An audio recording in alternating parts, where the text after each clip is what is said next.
laal. Pastef dafa am na mu ciy taxawee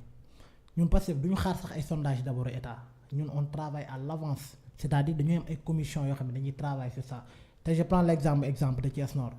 Mention spéciale à Baka Touré moo nekk suñu chargé des élections gis nga di ko tàmbale ci commencement bi d'abord xam zone bi yëpp ñaata électorat ñoo fa am dañ koy xam les nombres de votants xam ñan ñoo xam ni réellement ñi Pastef la ñuy voter on travaille sur ça avant sax ñuy dem ci élection ñun Pastef loolu dañ koy liggéey bu ñu demee ci élection ba pare jour yi amul benn membre Pastef boo xam day tëdd te xamuñu sa PV la moo ci nekk c'est-à-dire même buy amee sax ay incohérence du bëri c'est-à-dire ñun xam nañ suñu résultat à l'avance te ñun aussi suñuy sondage dara bettuñu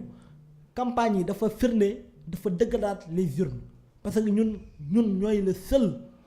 parti boo xam ne Ousmane suñu tête de liste du dem fenn te amul des milliers et des milliers de personnes yoo xam ne dañ koy topp di daw ay ndaw yoo xam ne da ngay gis ni ñii kii dañ ko bëgg te yàlla rek tax kii dañ koo teg fuñ mës a teg kenn di gis ay mag di jooy di gis ay ndaw yu daw ci ginnaaw tout ça montre espoir bi nga xam ne am nañ ko ci moom moo tax 132 députés ou 140 man fa la maa ngi ci 140 fi doon nii ndax résultat provisoire lañ nekk te gëm naa mën nañ ko ëpp pour vous montrer que ni les Sénégalais ont choisi la rupture Sénégalais yi dëggalaat nañ seen bopp que ni ñoom Ousmane Sonko lañ bëgg Ousmane Sonko li mu am nii mosuñu ko may le fait de battre campagne présidentielle la ko am te 7 jours la battre campagne Ousmane Sonko en 21 jours amul fenn fu mu bàyyi Sénégal dugg ba ci fi nga xam ne ñoom moom foofu lañ jàpp mooy seen fief te sax côté waa ñàkk jàmm moom man. dama naan ñan ñooy waa ñàkk jàmm. waa ñàkk jàmm xamul la. non man damay laaj. waa ñàkk jàmm man da nga leen di nangu. déedéet njëkkal ci ba pare wax ma ñan ñooy waa ñàkk jàmm. waaw waa boor bële suñu ñi fi nekkoon ci nguur gi. tey man ñooñu. je me dis que ils sont morts politiquement. ils sont morts politiquement ndax. politique du xëcc sa boor. jàpp ne man kese la di xëcc jàpp ne man kese la. waaye tey jii aussi gis nañ ne ki nga xam ne moo nekk Farba Ngom maire bu Agnam moom nag il a résisté au vent lépp loo xam ne tey jii daal parce que li muy ravagé yëpp. moom Farba Ngom ngelaw la da ko faa bàyyi. loolu nañ ko nangul. mais non xam nga da ngay nangu dara. gis nga dafa am fief te dafa am benn parti gis dafa am 2 dafa am 3. mais Farba Ngom moo leen gagné ci bureau de vote am aussi. dafa am 3 façons. d'électeur dafa am électeur boo xam ne moom bu demee. waaw xam na ko muy voter. d'accord am deuxième boo xam ne moom bu demee day jiixi jaaxa ci kan la war a voter mais am na ci koo xam bu demee xamul ko muy voter mais am na ci koo xam ne moom ki mu bëgg xoolu mën na xoolu mënul moom netoo ko bandum la moom diw la bëgg moom lay voter. kon da nga bëgg wax ne Farba Ngom ñi ko voter ñoom daal xamuñu dara. parce que dañoo bëgg Farba rek moo tax dara je fais pas du ma jàpp ni xamuñu dara. d'accord mais ñoom xooluñu li mu mën ak li mu mënul genre dañ ko gëm parce que ñoom noonu lañu diw sama mbokk la dama koy jàppale c'est ça te politique weesu na foofu. te ñooñu noonu. dans l'avenir du politique du Sénégal dinañ comprendre li taxoon Ousmane Sonko di wax ak ñoom parce que boo xoolee ñooñu ñoo gën a nekk di souffrir ci li nga xam ni moom moo nekkoon ci ancien régime. par rapport ak taux de pauvreté bi c'est-à-dire ñoom benn nit moo fi nekk di leen jox xaalis boo xam ne dañ koy lekk déjà présent olof danaan nit ki balaa nga koy may jën wan ko nu muy nappee. c'est vrai parce que nit ki du ñoom ni ñuy politiquer mooy Farba Ngom boo xoolee Farba Ngom bërki dee moo njaay Eumeu Sène la doon àndal nekk yor xar fa fam en même pas 12 ans nga gis ko tey jii nii mu nekk koo xam ne c'est un multimilliardaire koo xam ni jarbaatam sàcc na ko lu ñu wax te mu ne dafa ñëw këf plus de 800 et quelques millions kooku fan la mën a liggéeyee loolu parce que le mal est profond man su may wax sama xol day jeex ndax damay xam ni y a ces personnes yoo xam ne waruñu sax bokkee élection ndax ils ont fait trop de mal aux Sénégalais dañoo sacrifier toute une génération te ñun amuñu woon droit sax toog fii naa dañuy politique ñu waroon nañoo fekk Sénégal dépassé fi durant ces 12 ans là mais da ngay dégg ay scandale de 94 milliards scandale de 100 milliards scandale de 5 milliards ñun dañoo dem milliards bu ñu ko déggee dañuy jàpp ni lu ndaw la alors que milliard. man sëriñ du lu ndaw. du lu ndaw mais xam nga man ban problème laa am yéen waa Pastef li ngeen di razzia yëpp lan ngeen doon xoolee tey jii bu Farba Ngom gañe leen foofu. mais fief xam politique dafa am fief politique quoi qu'on puisse dafa am fief te dama leen. mais selon li nga xam ne mooy moom la statistique yi wane Sonko n'a pas de frontière au Sénégal kon donc c'était normal à ce que ngeen war a mën a gañe foofu. mais déglu ma nag on est en démocratie. mais terewul ne Farba moo leen gañe kat on est en démocratie. te nit ki. ñun Pastef nag dañoo gourmand trop. mais sur 100 et quelques sur 160 ni ngeen et def quelques gars yi dafa ñaaw na. sur 160 et quelques yow amoo ko ma limal ak Farba Ngom moo gën a mu nekk ku gën a néew. mais moom parmi tous ces personnes de l'opposition il est le seul à avoir gagné son bureau de vote. loolu c'est un fait. loolu laa nekk moo tax ma ne la waaw ñun ay démocrates lañ on est des républicains mënuñu ne dañuy gagné Sénégal yi ba mënut a nekk yonent yàlla moo xam moo gën ñëpp du ñëpp ko gëm. tu vois Ousmane Sonko mi nga xam ñu moom lañ gëm am na ñoo xam moom la ñuy bañ a dégg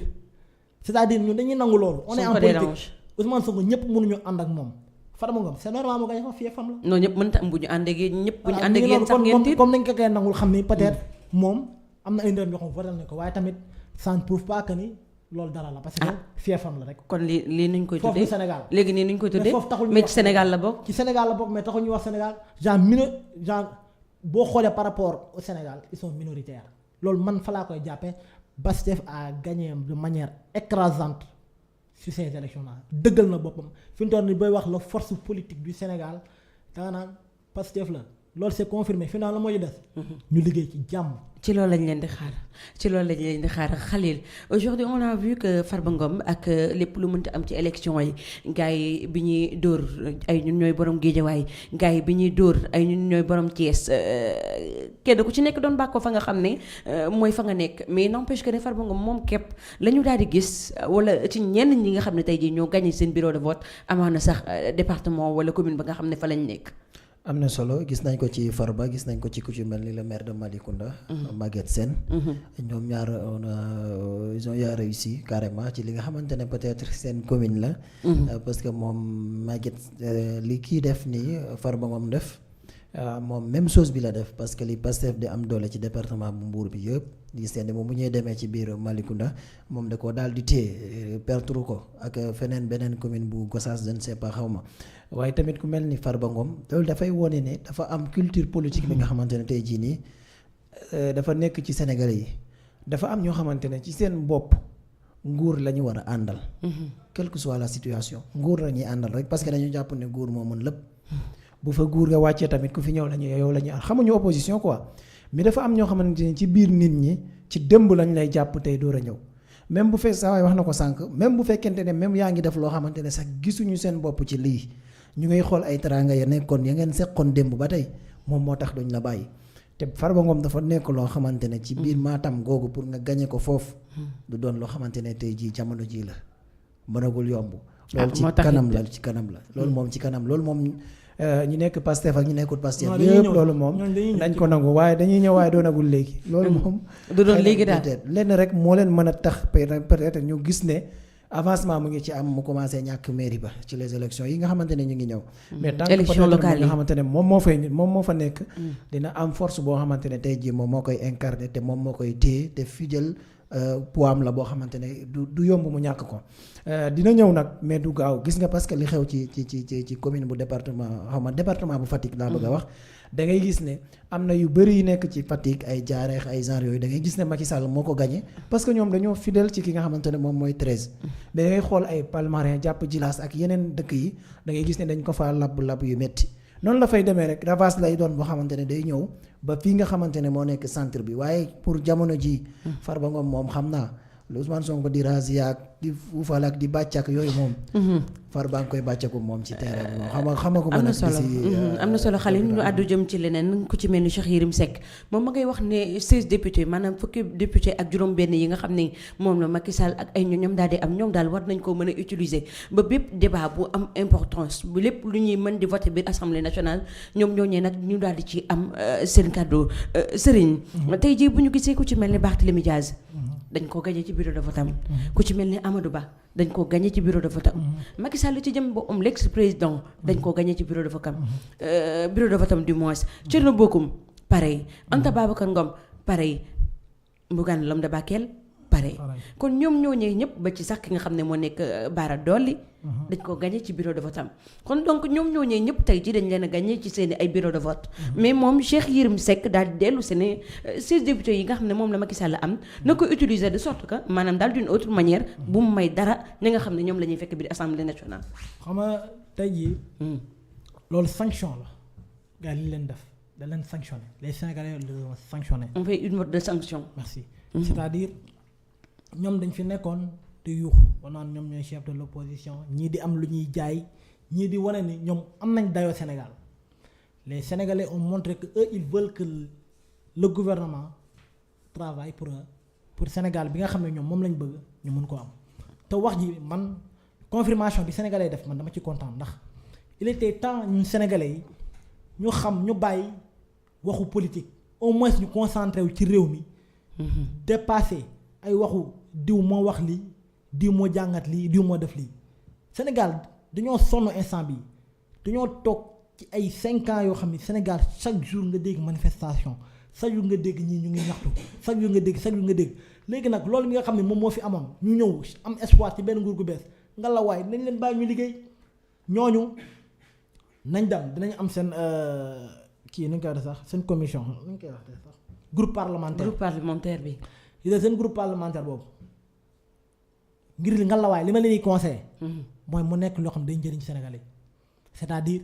ñuy bind ay projet de loi yoo xam ne day baax ci Sénégalais yi. mais est-ce que du am changement parce que aussi peut-être que ne li ñu raté. li nga xam ne moom bañ leen dénkee réew mi pendant 12 ans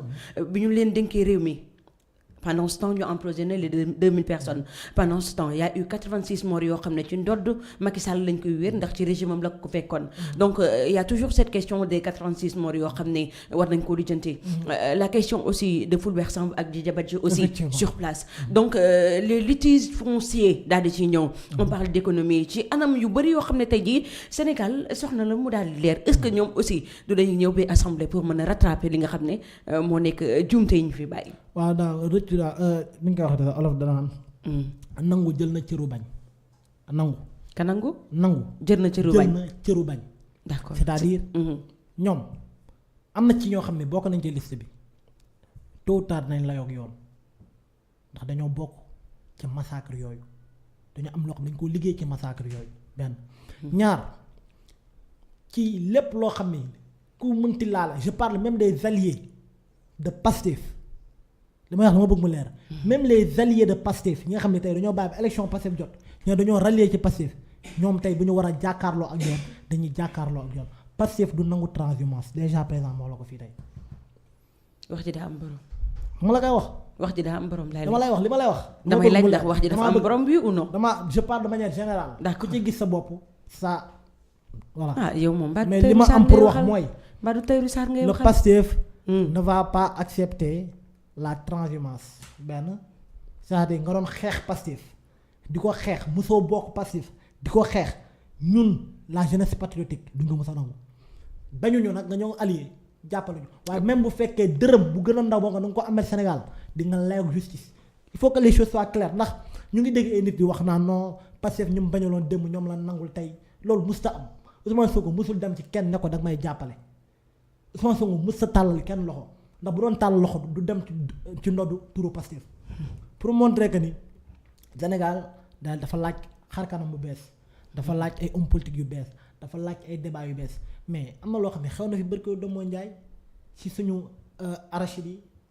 nga xam ni Sénégal dafa parewoon pour suspendre tout contrat boo xam ne amoon na ko occidentaux yi pour li nga xam ne moom la ñuy bay ñu mën préparer Sénégal am autosuffisance alimentaire de fur et à mesure ñu mën ci ñun ñu ngi xool chaque jour vision boo xam ne mën nañ ko mën a teg pour sénégalais ñu bañ di jéegaan leneen feneen mais tey jii da ngay jël exemple Sénégal dañuy bay suñu gerte ñu jël kilo bi ja wanteer lañ ko benn 250 ñu ñëw ramasser gerte gi yëpp. yóbbu ko au niveau de l'Occident daal di koy transformer ñëw di ñu ko jaayaat benn butéel 1200 et quelque. fu yéen a ngi gis ñun exploitation boo xam ne mi ngi doon am Sénégal. nga dem suñu géej gii. géeju Kayar wala géeju feneen ak feneen jënu toom ngay gis ñu ne ñun Sénégal soxlawuñu ko Macky Sall signé ay contrat yoo xam ne accord de pêche yoo xam ne da ngay gis ay bateau yoo xam ne dañuy ñëw di napp ci géej gi di jël jën googu noonu di ko dem te di ko ràpp te dikkeewul leen dara. est-ce que kon loolu tax dëkk bi ñàkkoon jën. dëggoo li ma la wax xanaa. Kécax sax amatul woon te li gën a grave mooy. Macky Sall bu ñu ko laajee xam lan la wax. ñun sénégalais duñ ko lekk mais sénégalais duñ ko lekk mën nañu war koo jéegaan sénégalais mënut a dem jënd ay bateau ñëw jox ko sénégalais yi nga xam ne tey dañoo nekk fii ci réew mi ñu yor bateau yooyu noonu jën yooyu ñu di koy transformer du leen ko jaayaat ñoom muy dugg ci ay xaalis état wu Sénégal mais il préfère jaay ko ñeneen nga xam ne du leen dikkee dara boo xam ne ñu ne sénégalais yi soxlawuñu ko lan moo nekk ci réew loo xam soxlawuñu ko déchets yi ñuy sànni laa la seen mbalit gii bokkoon naa ci UCG yàlla dimbaloon na ma liggéey ci mais bi ma liggéey UCG laay soog a xam ni nekkante dara bonul nekkante mbalit bi ngay sànni sax am na njëriñ man gis naa yàggul dara maa ngi seetaan mais un jeune là je sais pas si ngeen xool la nga xam fa la nekk mais gisee mbalit mi la doon transformé en gaz pour montrer que sénégalais ñun yàlla may nañu ouverture d'esprit am nañ xam